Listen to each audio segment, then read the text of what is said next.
Hey everyone, and welcome. Today we're tackling a topic that was supposed to be the next big thing: predictive analytics for personalization. You know, the promise of algorithms magically knowing exactly what you want before you even realize it yourself. On paper, it sounded amazing, but as we've seen, the reality often fell short. Instead of seamless, hyper-relevant experiences, we've gotten some creepy, often inaccurate recommendations. So the big question is, why did predictive analytics for personalization, in many cases, fail to live up to the hype? We're going to break down the framework that really gets to the heart of why products succeed or fail, the jobs to be done theory and its methodology, zero pivot problem solving. This isn't about pointing fingers at specific tech, but understanding if we are solving the right problem in the right way. First, let's recap the core idea of jobs to be done. People hire products or services to get a specific job done. They're seeking progress towards a desired outcome. It's not just about what people do, but why they do it. And zero pivot problem solving helps us identify and prioritize those outcomes. We need to understand the job and the desired outcomes before we build the solution. So, what was the job customers were trying to get done when they sought personalized experiences? It wasn't predict my future. It was more nuanced than that. It was about making me feel understood and seen, saving me time and effort in finding what I need, helping me discover new things that align with my interests, or feeling like the brand values my individual preferences. These are all desired outcomes, not to be confused with the solution of predictive analytics, which is just how a company chooses to deliver it.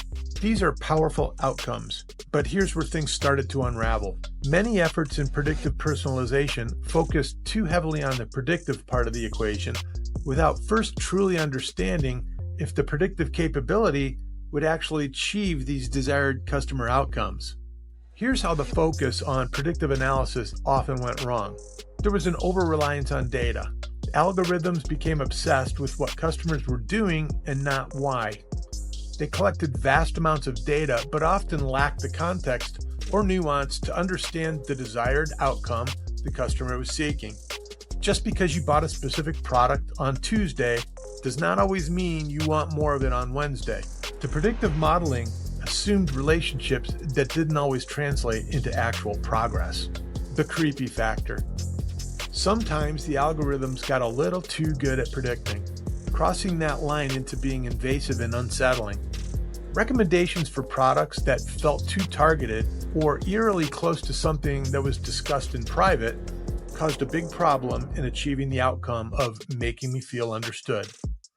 The job was not creep me out. It was make me feel seen and valued. The accuracy trap. A focus on predictive accuracy became the ultimate goal, but high predictive accuracy doesn't automatically mean successful personalization. An algorithm can accurately predict you'll purchase a specific shirt you've seen before, but that may not fulfill your current desire to find something new. This is a failure to understand the desired outcome. Sometimes you want to be predicted, and sometimes you want to be surprised. Lack of iteration and feedback. The predictive model was often the be-all and end-all, with insufficient consideration of ongoing customer feedback. The desired outcomes of the customer weren't monitored, measured, or iterated on. This leads to rigid rather than fluid personalization that reacts to user feedback. So what's the lesson here? Using the jobs to be done framework, we can see that it wasn't the concept of personalization that failed, but the approach. We forgot the fundamental question: what job is the customer actually trying to get done by focusing on the technology or the solution rather than the problem? By understanding the outcomes customers want from a personalized experience, we can build better solutions. The data and the predictive analysis are important, but they should be used to achieve user outcomes, not to be an end in itself. The failure of some predictive personalization efforts isn't a death knell for the concept. It's a crucial lesson. By understanding what progress our customers are truly seeking, we can create experiences that are not just clever, but truly valuable and make the user's life better. Thanks for watching.